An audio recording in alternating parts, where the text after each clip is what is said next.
Okay, this is just kind of a follow-up from the video I made more specifically for a few of my sister's friends who were, I'm going to try to fix my hair here.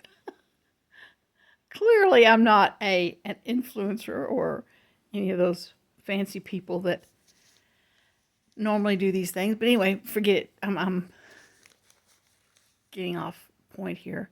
I made a video a while back about the urodynamics test, and the reason I made it was more for a few of my sister's friends who were holding off the test until after I had it. So rather than tell them each individually how it was, and also because I couldn't find anywhere on YouTube that gave me an example of somebody who had had it done and didn't like freak out about it. So anyway, those were the reasons I did it. It's under my urodynamics test, if you want to see that part of it. But anyway, so this is the follow-up. I chose to have my surgery that it was determined I needed, and that I chose to have. But I chose to have it not really soon after that test, which normally I would have done, but at that time I was working at a store that the manager asked me to, if I could, hold off on doing the surgery until I had already planned on taking several weeks off around Christmas, right after Christmas, to go to Florida. Anyway, so she asked me if it was possible and if I didn't mind to wait until that time. So that's why I scheduled the surgery closer to the end of the year. So anyway, right now I am about a week post-op. I've had my surgery. It's all over with. And this will be you one day. You'll have yours. You'll be at the same point I am. Let me see, I wrote it down. I had I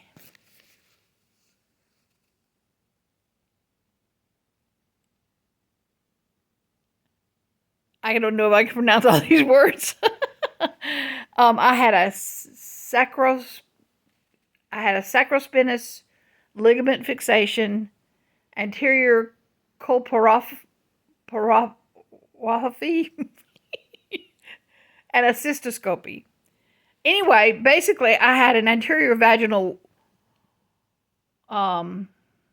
prolapse, and my bladder, that was keeping my bladder from coming down any more than it already was.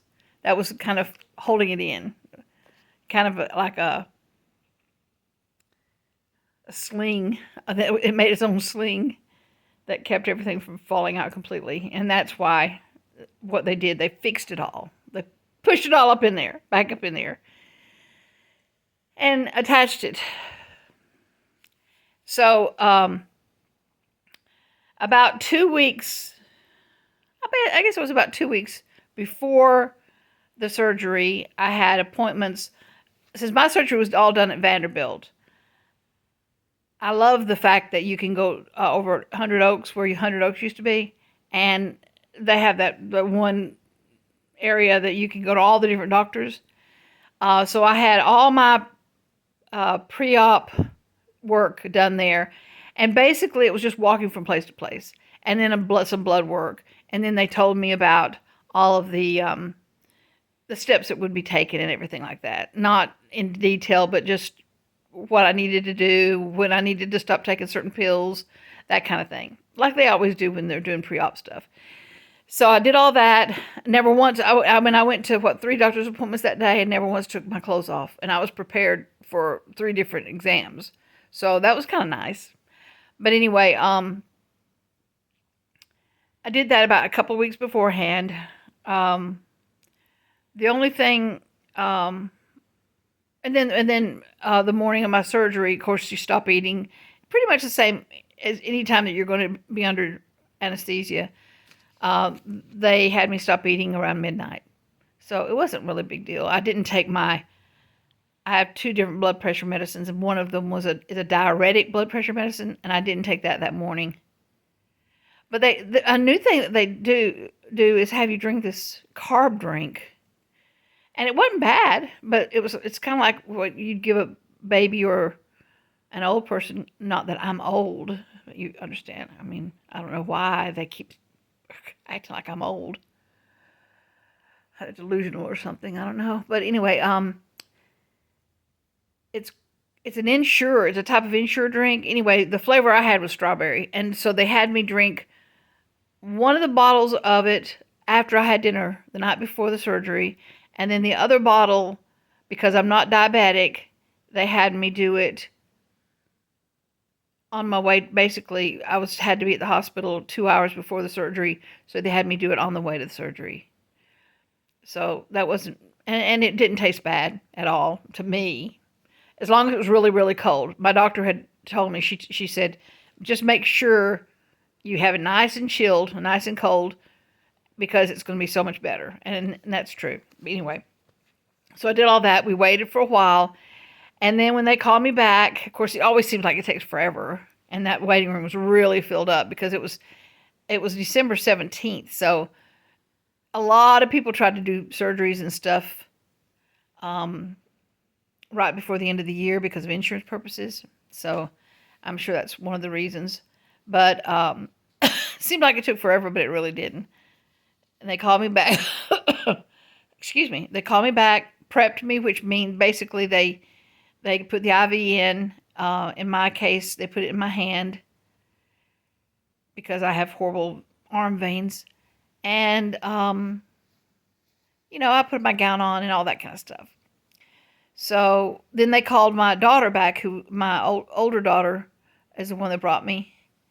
And they called her back, and she kind of hung out with me. She had brought her computer, her laptop, so that she could do work there while she was waiting, because it was going to be a while. My surgery was scheduled at 11:30.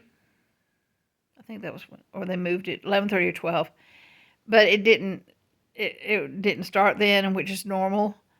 I don't know what time they took me back, around 2 or 3, 2 something, maybe. I don't remember. Anyway, and then since it's Vanderbilt, which is a teaching hospital, a lot of different people came in asking me questions over, same questions over and over and over again. And that wasn't a problem. They were all like 14 years old, but not really, but maybe I am old. They all seemed like they were tiny, young little kids, but very knowledgeable, very, very nice. And then the person that was going to be assisting her in the surgery came in, and he says, "I know you." And I said, "Oh my gosh, who is this person behind the mask?" And he said, "I was in there when they did your urodynamics test." It was the guy that moved his seat. If you listen to my other video, he was the guy the student or whatever that was in there. Anyway, he was going to be assisting my surgery. So there was a connection there already, which I thought, I liked that. He was super, super nice. He'd grown a beard since then, so I didn't recognize him. Super nice guy. And I said, "Oh, yeah, I remember, And I told him how much I appreciated him moving his chair that time. So you'll understand what I'm talking about should you listen to the other one. Anyway, so he talked to me, and they all explained kind of not exactly what they were going to do, but they all asked me if I understood what was going to happen. And I said, basically, you're taking what insides are falling out, and you're putting them back up there and making sure that hopefully they don't come out again. Or you hope that they don't. And that was good enough for them. So, and he explained to me that it was going to be a long little trip once they started wheeling me off to take me from where I was to the part where the operating room was, which was no big deal. So they put me at ease, and everybody left. And then a little while later, um, they came and got me. And the anesthesiologist came in, and he was just a young guy. Oh, they were all young. He kind of explained everything. Talked more to my daughter than he did to me, but because they thought that my daughter was trying to find out if he knew a girl she knew that worked there. But anyway, um, and then his assistant came and got me with one of the medical students, and started wheeling me. And it was a little long little trip. Kind of not. Maybe it may have bothered some people more than me. I'm not really easily embarrassed anymore, but it makes you a little self-conscious because you're being wheeled around, and I thought I was going to be going on the elevator with all the other people, but they made them get out. But as it turns out, they were all these people that were just walking around the hospital, pedestrians, I guess, were on an elevator that was a service elevator that I was supposed to be on, but they weren't really supposed to be on. So they made them get out in a nice way. And in fact, the guy that was wheeling me, the assistant anesthesiologist, complimented the medical student on the tactful way she asked them to leave the elevator, which I thought was very nice of him. In fact, he did several things that I thought were very, very nice, and I want to make sure I put them in a comment. Anyway, in a survey, if they do one or whatever. But we got to the operating room, and the doctor that I knew, sort of, was standing outside waiting on me, and they had me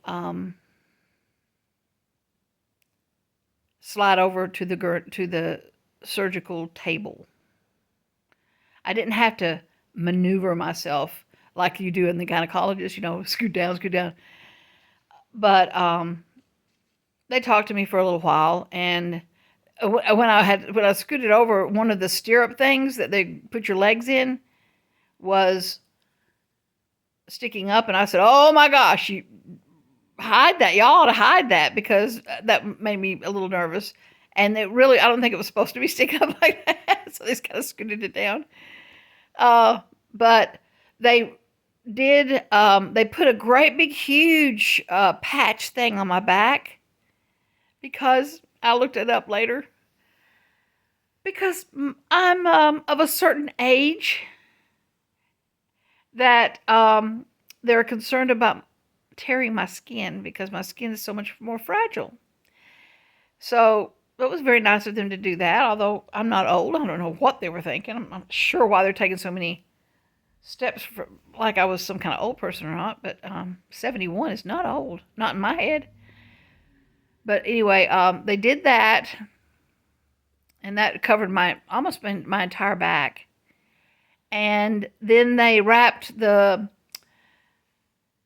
leg wraps around you that from your knees down, that inflate, and that constantly are inflating and deflating, and basically are keeping the circulation moving in your legs, which is a good thing because I don't have very good circulation in my legs at all. And then let me try to think if there was anything else. They still didn't do any of the stirrups things or anything like that. They did nothing at all that was embarrassing while I was awake. So then the assistant anesthetist that had wheeled me there put the thing over my face, and if y'all had surgery before, which most of you probably have, you're used to that. But he put it over my face and told me to take big, deep breaths in, trying to fill my lungs up, with oxygen. And when they were satisfied that I was almost 100% with oxygen in my lungs, which I researched later and discovered that's what they were doing. I've had it done a million times, but I never really looked that part up. They injected all the stuff to put me to sleep. which hurt. I guess more so because it was my hand, and but the they that I don't know, profanol or all that medicine. There was a whole bunch of different kinds of medicine, but the lidocaine that they're supposed to put some lidocaine in there first, it didn't work very well. And I went, oh man, that hurts. And that little, or he wasn't little, he's tall, maybe of an Indian heritage. Anyway, my assistant anesthetist. Anyway, he reached down and rubbed my hand where it went in, and I thought that was a sign of compassion to me. That was very, very sweet. Um, and I acknowledge that. I acknowledge things when people do things that they don't have to do, but they do it out of a sense of compassion. So you knew that he had to have a good heart. He was trying to make me comfortable.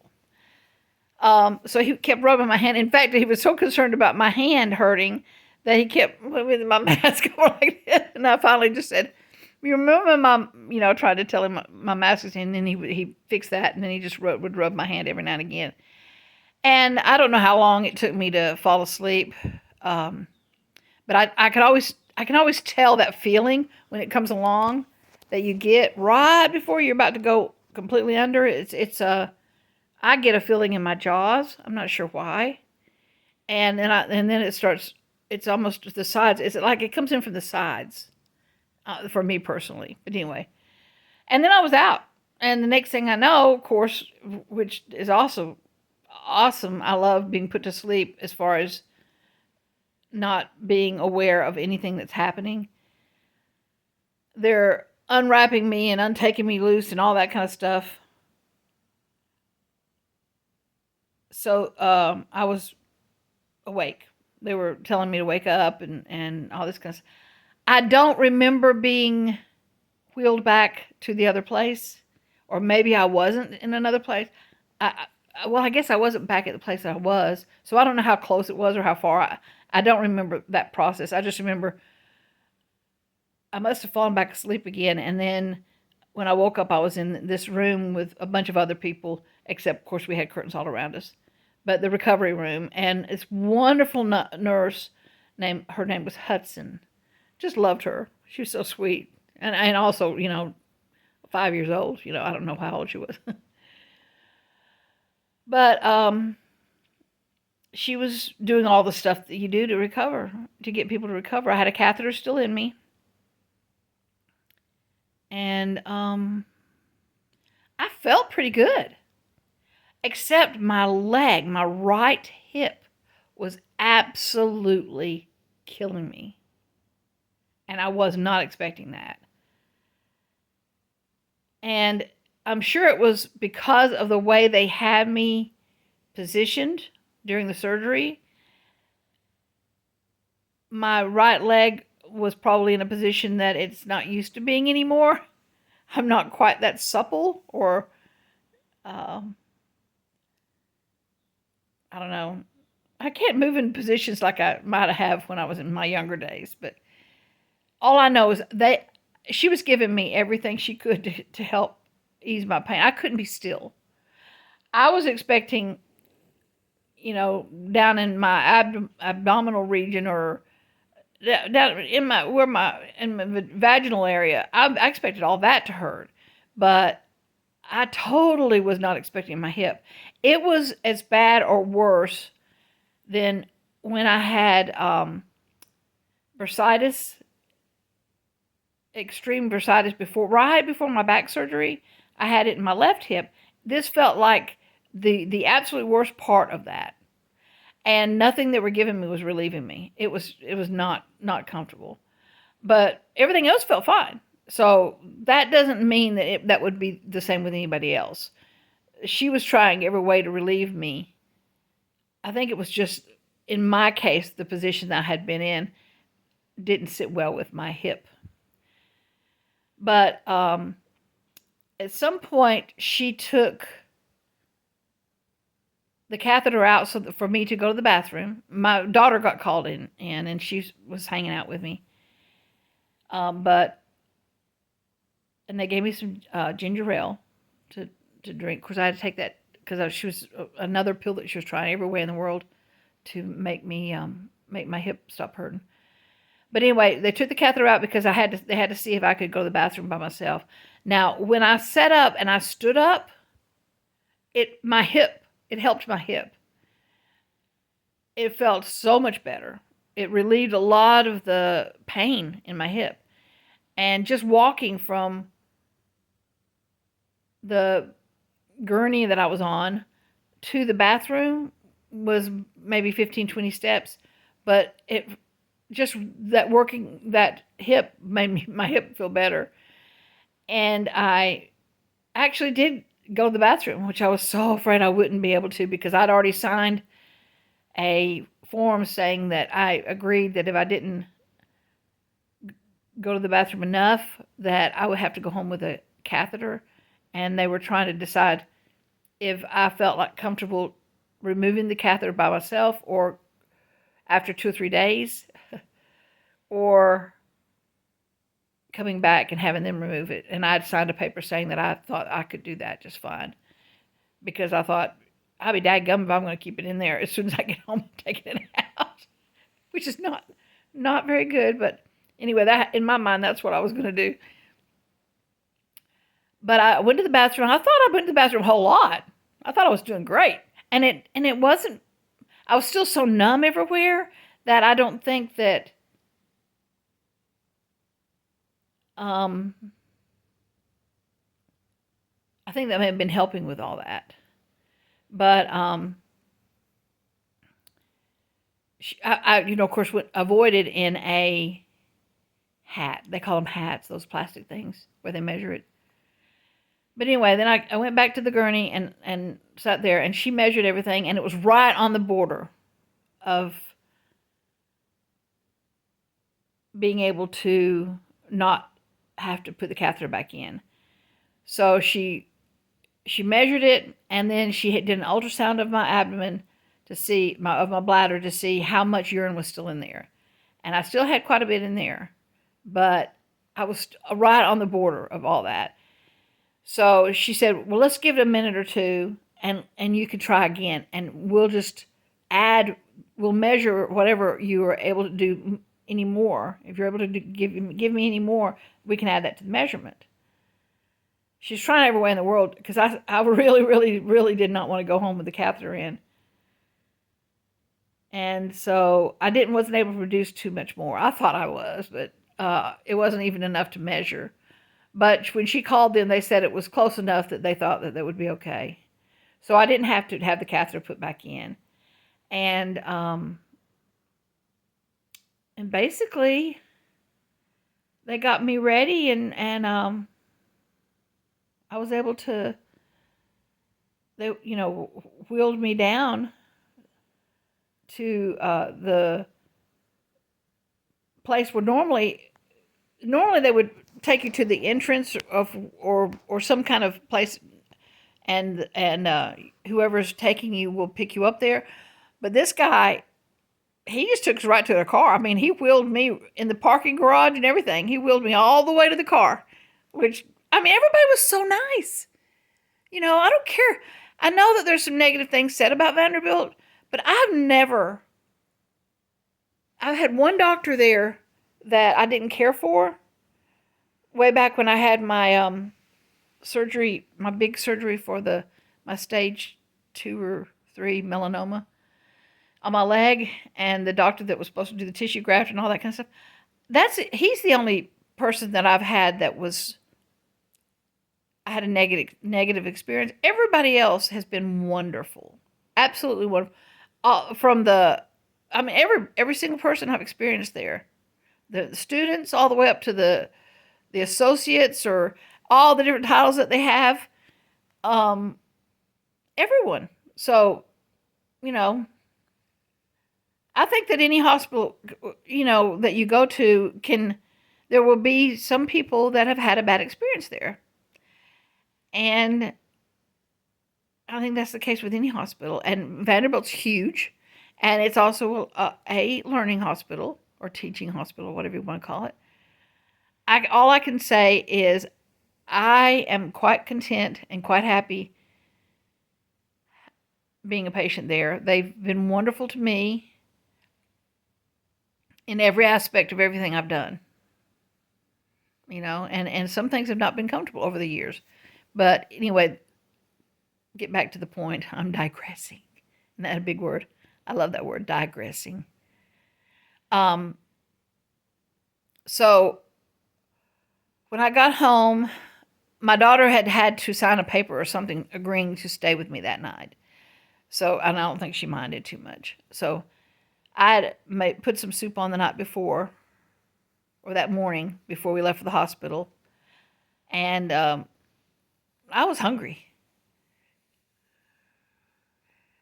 It didn't make me not hungry. So I wanted to have, I thought I would just have a little juice from the soup, from the thing that I made. But after I had a juice and realized it wasn't going to upset my stomach, I ate some more. But I'm glad that I did that before. How long did the surgery take? Just now dawned on me that that might be a question because my daughter kept asking that. I'm thinking that it took 2 or 2.5 hours, the actual surgery. I didn't lose very much blood. They did ask me how I felt about a blood transfusion, so it may be that some people do lose more blood, but I didn't. I know that, let's see I wrote down what she did, the surgeon. She did, and I may not have this right, a cystocell repair, transvaginal approach, CPT laterality. Some of y'all may understand how badly I'm saying this, and hopefully it gives you a good laugh. And then let's see, colpopexy,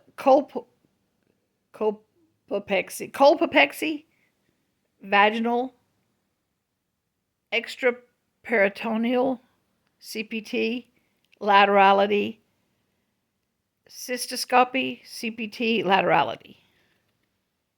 And then when they were inside, they did a sacrospinous ligament fixation. Now, I did read the notes for later, and normally, wherever they normally attach things to, the ligaments that they attach things to when they put them back up there, I was too vascular in that area. So she had to use an alternate place, and she said that's usually her second choice if she's doing it. And I asked her if that may be why my hip hurt so much, and she said it's possible, but she didn't know, because I know that a lot of it has to do with your spine.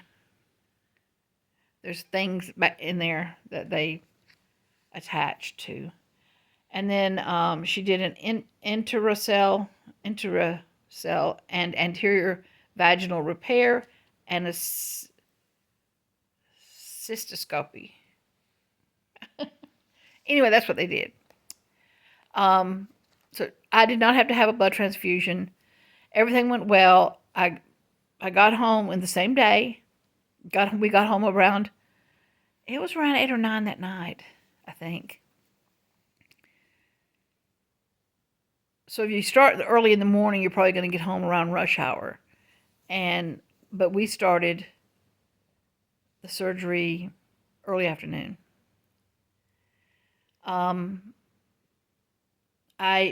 We did go by the drugstore, and they called me in 600 milligrams of ibuprofen that I was supposed to take alongside my oxycodone for pain.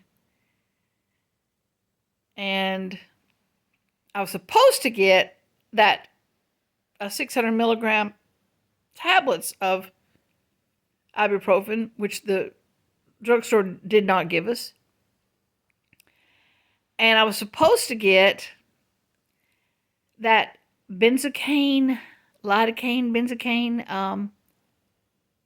some kind of spray. And I wish that I'd gotten that, because I could have used that.